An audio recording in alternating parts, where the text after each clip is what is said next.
right now. So we all know that the ministry has published all information guidelines regarding this outbreak. But to clarify a very important point, I would like to bring to the notice of all my listeners that the entire set of symptoms was taken up from the clinical features of patients infected with 2019 novel corona Wuhan, China, before the ministry reached to the prophylaxis. Secondly, since we do not have a vaccine in existence, we do not have a control medication in existence, and also no antivirals are available. A similar situation was there in 2014 Ebola outbreak, and the World Health Organization has given a very, very clear-cut guideline that it is ethical to offer even unproven interventions. Here I have a submission that the efficiency of vaccines is estimated by the attack rate in the vaccinated group and in the controls. So homeopathy really needs to reach out to the people, and we really need to do a lot of molecular and epidemiological studies, because our prophylactic mechanism is not only very evolved, it is very person centric and situation centric and also region centric. And so the chances of failure are very low. And again, I would like to reiterate that since no prophylactic measure is 100%, there are huge failures, there are huge side effects, even deaths because of prophylactic measures. So there should be no hesitation, there should be no haste or disagreement. Rather, we should follow the instructions of Dr. Kent, which says that we should go to the near minimum and we should offer as much as protection we can. So there will be many medicines which will be indicated for homeoprophylaxis. Their coverage will be different and the action would be different, but all are going to help the people. And in the larger context, the improvement in the situation of any epidemic or any outbreak, or even, a lifestyle disorders, all these will be catered very well with the homeoprophylactic procedures. So is that all right, Dr. Hina? Yes, ma'am. Thank you so much. It was great. It was great experience to hear you. Thank you, Thank ma'am. you. Thank you so much. So now I am very much thankful to Juhi madam for giving informative with data. Thank you, madam. Again, I would like to request you to remain. Now I would like to request Dr. Hitat Mehta, Principal of Rajkot Homeopathic Medical College, to share platform with Dr. Jha. Hitat sir. Good morning, all of you. I request learned and esteemed guest of today's webinar, Senior Professor and renowned homeopathic practitioner of Bhopal City, respected Dr. Sandeep Jha sir, to kindly guide and enlighten us how homeopathic medicine produces immunity as a prophylactic medicine, and how will you correlate Hahnemannian concept of prophylactic. Jha sir. Thank you, Dr. Mehta. First, I would like to thank for inviting me for this webinar. And I know that Dr. Juhi has mostly explained about the general prophylaxis, and I would like to be specific for homeopathy. So I would like to share some slides with you. And if you're getting, just tell me. Now you are not getting, sir. Yes. Yes, sir. Yes, sir. Yes, sir. Yes, sir. Yes, sir. Yes. Start. Your Jha sir. Yes, sir. We are getting. it is there. Yeah, you're getting. Okay. Yes, sir. Yes. As we all know that prevention is better than cure, and that is the reason we are now going on to the first topic, this role of homeopathy in prophylaxis. As Dr. Juhi also told that what is the real meaning of the prophylactic is not only for acute diseases, it is also for the chronic diseases and many other conditions where we can understand the use of prophylactic medicines. According to community medicine, there are different level of prevention, health promotion, specific protection, early diagnosis and treatment, disability limitation, rehabilitation. We are convinced with everything, but except the specific protection, where the other system is using vaccines, and we are against the vaccine because of the ill effects of vaccines. So here we are having a difference with the other system of medicine, and we say that our medicine is much more effective in these conditions. So this is the just want to add. And second is the Hahnemann view of the this disease was that there are triad disease, that there are three things. One is agent, one is host, and one is environment. And other system is mostly concerned with the agent, but our main aim is to improve the host. The host, we by our dynamic medicine, we improve the immunity, or you can say defense mechanism of a host. So the host can either not suffer from the disease, or he can fight with the disease very well. But without agent, without combination of three, according to Hahnemann, disease cannot occur. As far as prophylaxis with homeopathy, we can think of 3-4 systems. The first is a constitutional medicine, which is very important, because this is where we can treat many, prevent many chronic diseases as well as acute diseases. So there are 4 ways we can prescribe for prophylaxis in homeopathy. That is, first is constitutional medicine. Second is medicine with generic similarities. Then similar no-sort. And fourth is, as Dr. Ju has also told you, about genus epidemicus.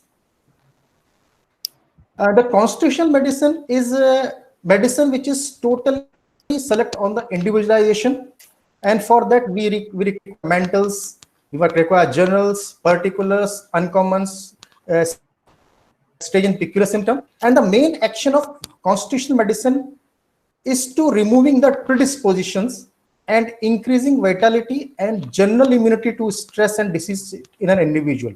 So it is totally individualistic approach. It cannot be given as a genus epidemicus. It is only for person to person it differs, and this is the best way of prophylaxis in disease. Second is genetic dissimilarity. Here we see this is also an approach where we see only similarity with the disease. As you know that we give Drosera for whooping cough and Eupatorium for dengue, etc. So this is generic similarity. First was constitutional similarity. Then the product which is we are producing for the disease product, that is no-sort, and that is with this is not on the only on the disease basis. If there are measles, that there's no-sort is morbillinum, influenzinum for influenza, and there are many other no-sorts also, which is giving without any taking symptoms, only on the basis of that no-sort is made, the medicine is made from that disease product, we apply that for the prophylaxis. Then the very important Hahnemann discuss on genus epidemicus, and this is the way this is a treat when the epidemic is there, we use the genus epidemicus. That is the way where the many persons are affected with same symptoms, and the disease is epidemic, and we have no time to take individual cases. At that time, we require Hahnemann advice to go for the genus epidemicus. Here we take the common symptom of the case, and on the most similar medicine which is covering the common symptoms is given as a prophylactic as well as for the treatment also. Here is one catch is there, that genus epidemicus is every time is different at epidemic. So before starting of epidemic, we cannot prescribe genus epidemicus. We have to wait for to get the symptoms of genus epidemicus, then only we can prescribe. That is a little bit check, but the genus epidemicus is given for many persons at the same time as prophylaxis and as well as for the treatment purpose. And this epidemic disease, and that is one thing I want to also clear, that genus epidemicus can be changed, or it may require change if the symptom changes. That is also important. It is not final that if one epidemic we have selected, that will be for whole epidemic. No. If the symptom changes, we have to change the epidemic also. Then the second question of Dr. Mehta was how the medicine can produce the immunity, homeopathic medicines. Yeah. The basic idea is that homeopathy enhance our natural healing and self-regulatory process of the body. By this minimum dynamic doses, we produce artificial disease, or you can say subclinical level per we produce the disease in the body. So the vital force become very powerful. So the outer disease cannot affect the our body. So the possible mechanism we can divide into three parts. That the one approach is, because our medicine is dynamic, that we cannot show everything on the scientific level.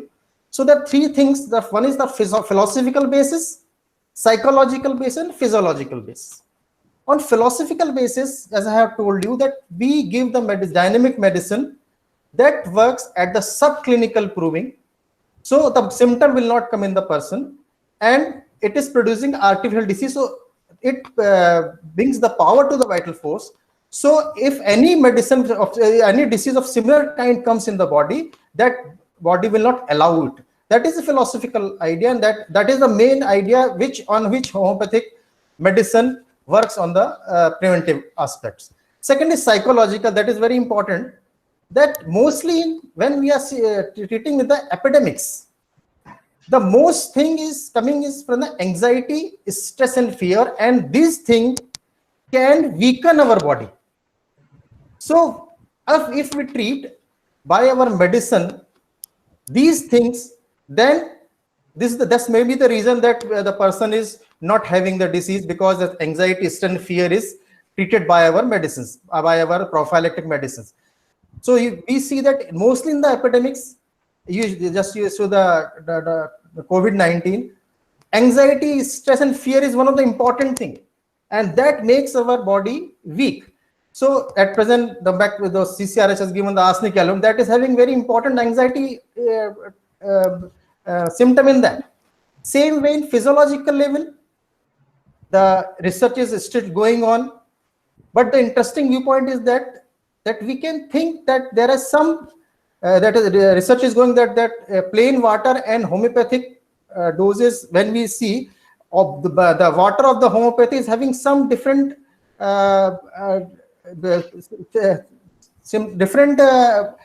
thing, and in the same way William Borick also said that bacteria and low dilution produce antibodies. So that we can say explain the physiological level. We say that homeopathy is immunostimulating, but I will say that homeopathy is not only immunostimulating, it is a immunomodulating, because our drug that stimulates a depressed immune system, as well as it tones down an overactive immune system that we see in the rheumatoid arthritis or autoimmune diseases, that our medicine is immunomodulating, because if the immunity is less, we enhance it. If it is hyperactive, then we have to tone down it. Then for understanding homeopathy, we should go for the nanopharmacology. That the word used, that this is the only word in the English dictionary that is small, that every extremely small and yet extremely powerful, that only suits to the homeopathy. Dr. Juhi has told you about the success story of prophylaxis. I'm summarizing it, that belladonna for scarlet fever is from the beginning. Hahnemann, after inventing homeopathy, within few years he gave medicine for the belladonna for scarlet fever. Bonningerson used cholera for cholera epidemic, camphor, veratrum album, peppermint. He again used verulinum thuja for the smallpox, and this coconut in the meningitis.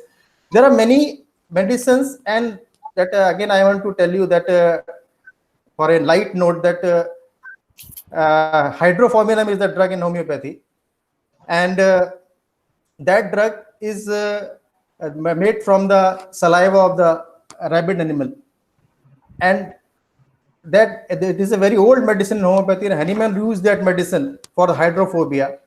At that time, Louis Pasteur was over 8 or 9 years of old, who was called as a father of vaccination. So I will just want to hello. Yes, continue, sir.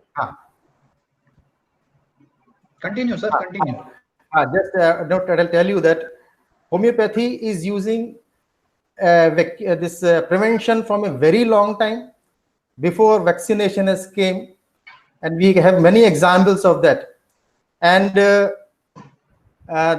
in concluding, I'm saying that the best thing, if we are having the time for prescribing, individualization is the best thing, constitutional medicine is the best thing, and for the epidemics, as our masters tell, this genus epidemic is the best, and definitely we get result from it. And with this, I would like to conclude my small lecture. Thank you. Thank you, Thanks a sir, lot. for your. Thanks a lot, Dr. Jha sir, for sharing your clinical tips for COVID-19. Thank you. And how knowledge of organon will be helpful for role of homeopathy in prophylaxis. Thank you very much, sir. Thank you. Okay. Thank you, Mehta sir, for good communication with Dr. Jha. Again, I am very much thankful to Dr. Jha for giving consent and sparing some time for our webinar. And in continuation, I would like to our Honorable Dean Sir, Dr. Purab Desai, to share platform with senior most homeopath and Professor Dr. Hegde sir. Purab Desai sir. Thank you, Panda sir. Good morning, Hegde sir. We have already gone through two eminent speakers who have contributed their expertise, and it's a really pleasure that now a learned person like you is also among us. So let's have the benefit of you. So, sir, it will be really good if you can share your personal experience of homeopathic medicine as a prophylactic, and it will be really wonderful if you explain the role of homeopathic medicine as a prophylactic medicine in future, sir. Hegde sir. Hello. Hegde sir, again, he has muted his audio. So please unmute it. Hegde sir. So, are you able to listen, Hegde sir?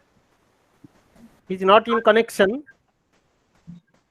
Yes, Hello? again. Yes, sir. Please continue. Yes, sir. Yes, sir. Yeah, good morning, everyone.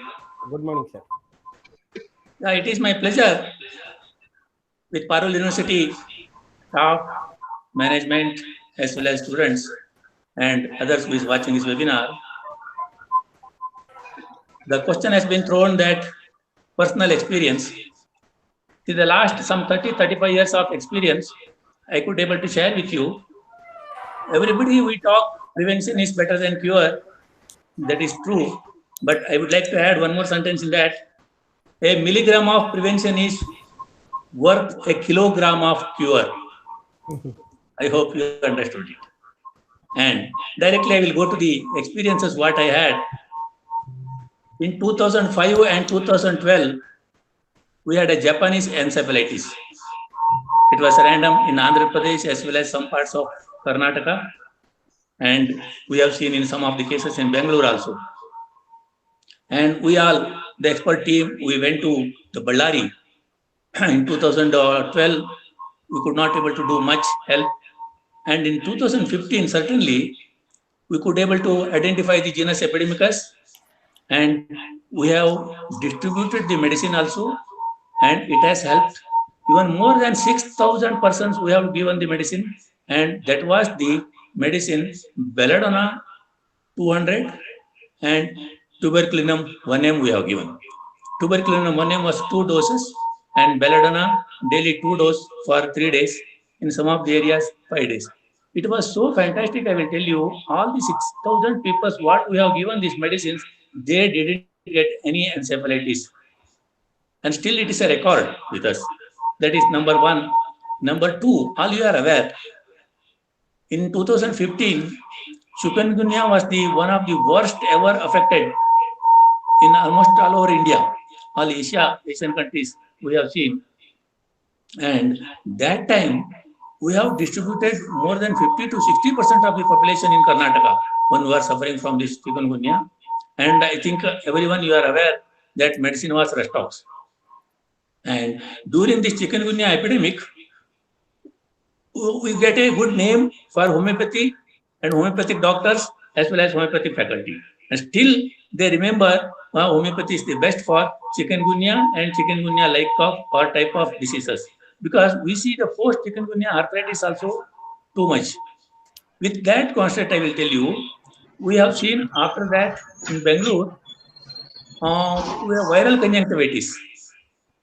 This viral conjunctivitis is also another epidemic disease. And in Bangalore, that is called very funny way that Madras eye. Because initially it came from Chennai. Now Chennai they call it, initially Madras. And in 2008 and 2010, it was very epidemically spread throughout the Chennai, Kerala, as well as even Karnataka, some parts. Then our good old remedy, the Euphrasia, has helped a lot. And after that, to say that, even along with the Euphrasia, some of the active acute cases, we have taken the help of belladonna, aconite, apis, and even natrimur and such remedies also. But the main, as an epidemic prophylactic, we have used Euphrasia.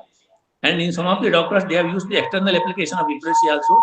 It was really a wonderful relief what the patients got. Even patient family members, they got it. You know how sporadically it spreads, the conjunctivitis. Then in 2009, swine flu, H1N1, we could not able to make a much study, but we could able to identify the genus Epidemicus. Some of the cases, even I was there in the team, we went to the virology department and chest and pulmonary department of Government of Karnataka, and we could able to see some 4 to 5 cases only, but they are not allowing us. But still, we could able to get the symptoms and we could able to identify the genus Epidemicus. Arsenic was the remedy, and along with that, we gave tuberculinum nosol. See, I hope this is a very interesting thing what we have shared, and what the past, from the Hahnemann's time up till now, we are struggling to identify the genus Epidemicus and preventing the diseases. And now today also it is in a pandemic stage, we are struggling hard. Now I will come to your next question, that is very interesting.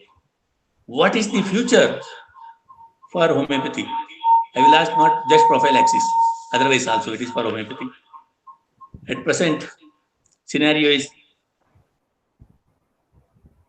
very, what I can say, tearful. But still, I believe a strong words like intellectual solve problems, genius prevent them. For your information, I will tell you, without waiting anybody, in the month of March when it has started, because we are all learned, qualified practitioners, and we could able to take our own decision and we can prescribe the medicine for a prevention. There is nothing harm in that. We are not harming anybody. We are not claiming. That's number one. Number two, see, our great master Kent has said very long back only in his lesser writings as well as writings, the great prophylaxis is the homeopathic remedy. I will repeat this. The great prophylaxis is the homeopathic remedy. See, this is true to the fact. Again, we need not identify. But see, there is a challenge in this question to answer. What is the future for the prophylaxis in homeopathy? I would like to answer this in 2-3 headings. See, of late, the medical science also struggling hard to identify the treatment. The plasma therapy came, vaccinations came, chemotherapy is on. See, with these studies, what we understand is, we still discuss what we can do. In a homeopathy to restriction us, with my youngsters and juniors, upcoming or budding doctors, I would like to share. See, I would like to discuss this in the 4 headings. SWOT. S is strength and scope. W is weakness. Next is a threat or weakness, then opportunity. The first heading we say the scope or a strength is plenty in homeopathy. I say with a loud voice, plenty in homeopathy. Then what is the challenge that all we have to face? We don't have a quality research at the different level what is required today. One should not mistake me. We talk about only the past things. When we think about the future, because I remember when we have started practice, many persons, they were not aware of what is homeopathy. Now it is not like that. Homeopathy is known, recognized, as well as recommended in so many countries in the world. And we are in that field. That's why naturally our responsibility is to see that we could able to convince the different parts of the world for the different field of the medicine. With that, the challenge is quality research at the different level, like a molecular level or evidence-based studies, experiment at physiopathological level as well as structural level. See, why we could not able to make a study like a ICMR? Why we are just hanging over with the same philosophy? Okay, it's a challenge, I will tell you.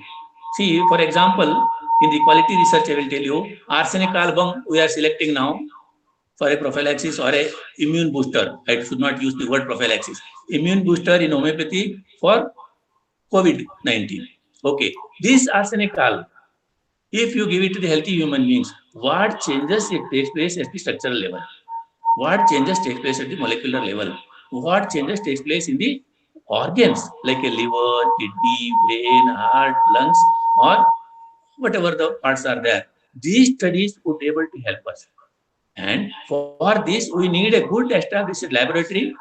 I hope Parle University scientists or some laboratory persons or statisticians, all they could join together, they can form a very good laboratory for this research work.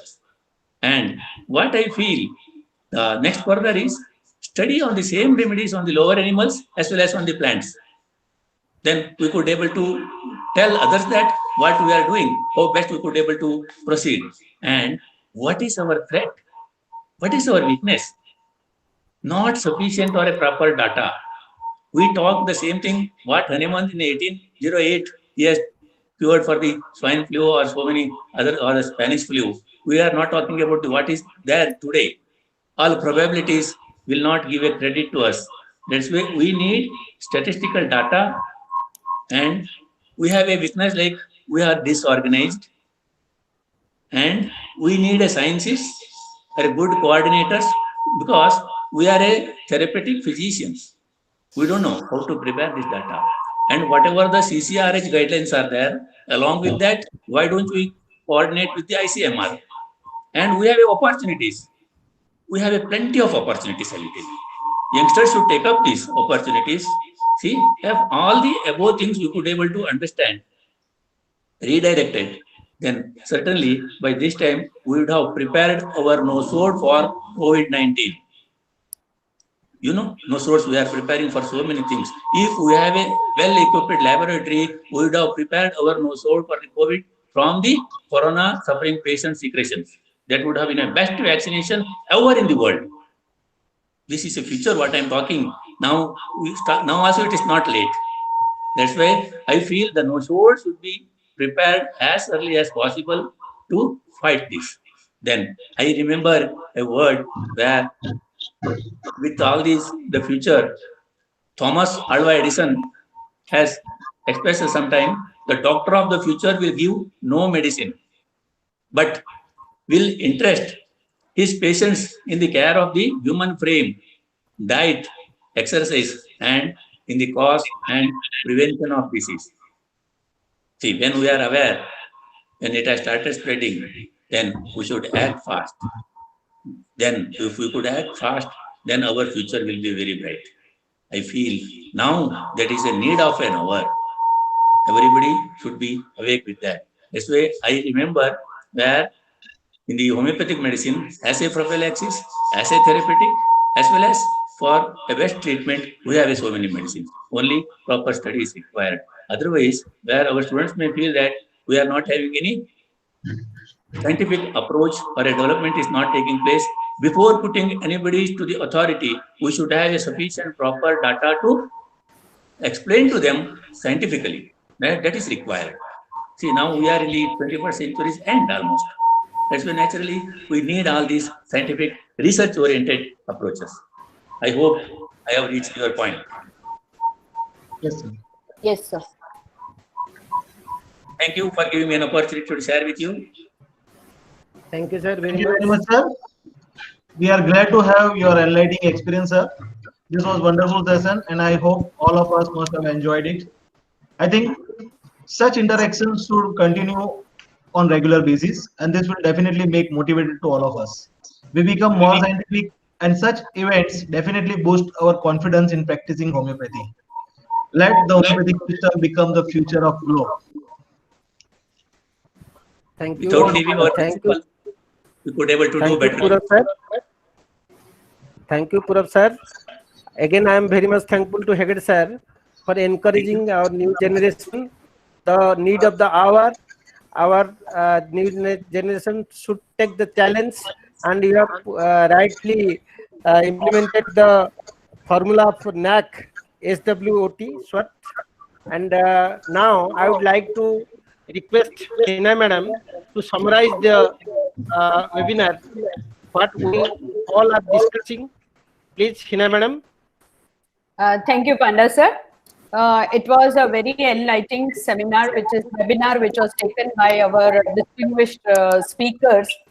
To begin with, Dr. Juhi ma'am, she started with the prevention by mother's milk and the preventive surgeries, and then finally the dynamic prevention done by the homeopathic medicine, which was a thorough method to explain the different preventions which are possible right from the birth of the child.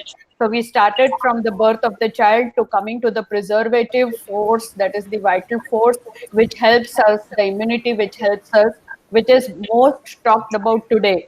So thank you, Juhi ma'am, for that wonderful speech and the history which you covered, the entire history. The Conning Slutter episode was known to the homeopathic world, but you brought so many other preventive medicines which were used by the pioneers of homeopathy. So thank you, Juhi ma'am. Then once again, Dr. Sandeep sir, he started with the 3 factors which are responsible for the disease.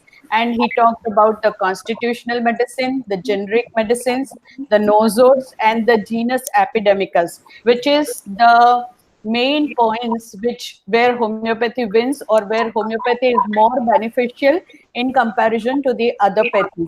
So that was very interesting how the different modes of treatment which are used in homeopathy are very useful in the as a prophylaxis. And finally, Dr. Hegde sir, it was a great learning experience from your own experience. You had experienced with so many genus epidemicus in cases of swine flu, in cases of chikungunya, cases of conjunctivitis, and Japanese encephalitis. So Hegde sir, from your real life experience which you have shared, it will bring more confidence in the homeopathic world, and it will make homeopathy more popular in other pathies, that we have already proved that homeopathic medicines are prophylactic against such diseases which are spreading in the community. So it was a great learning experience for our students, for all homeopaths around the globe, with the enlightening speeches of all 3 speakers. Now, I have been given the privilege to thank you, but I'll say that thank you is just a prayer from the heart.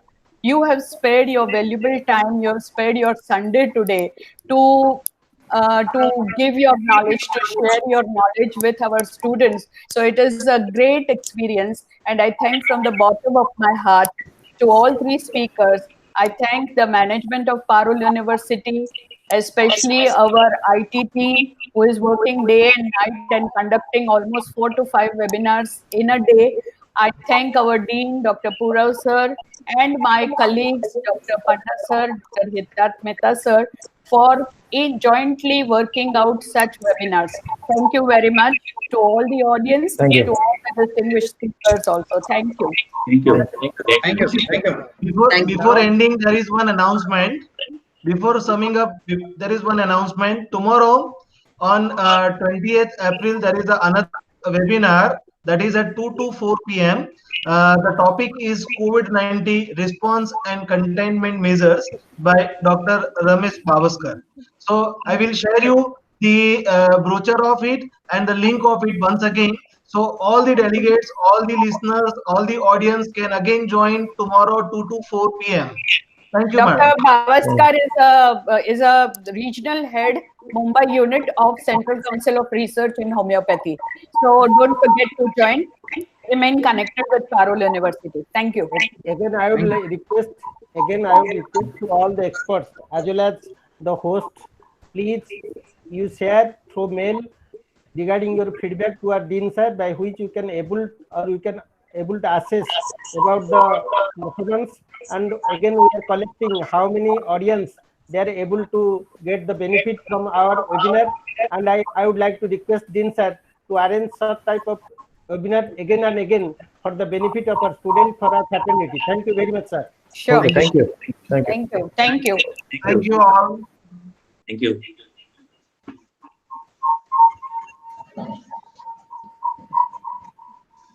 So now 2 minutes are left. No, Yes. no, it's 12. 12. The time is end. Yes, yes. So thank you again. Thank you very much to all the Thank you. guest Thank you. speakers. Okay, welcome again.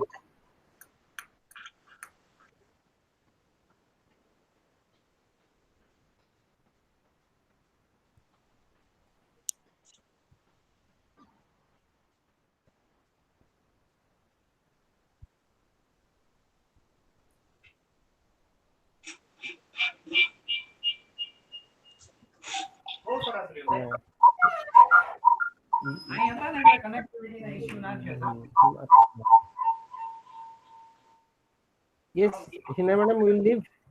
Yes, yes. Leave, sir. Okay, okay, thank you. Okay, end the meeting. End the meeting koti bhai.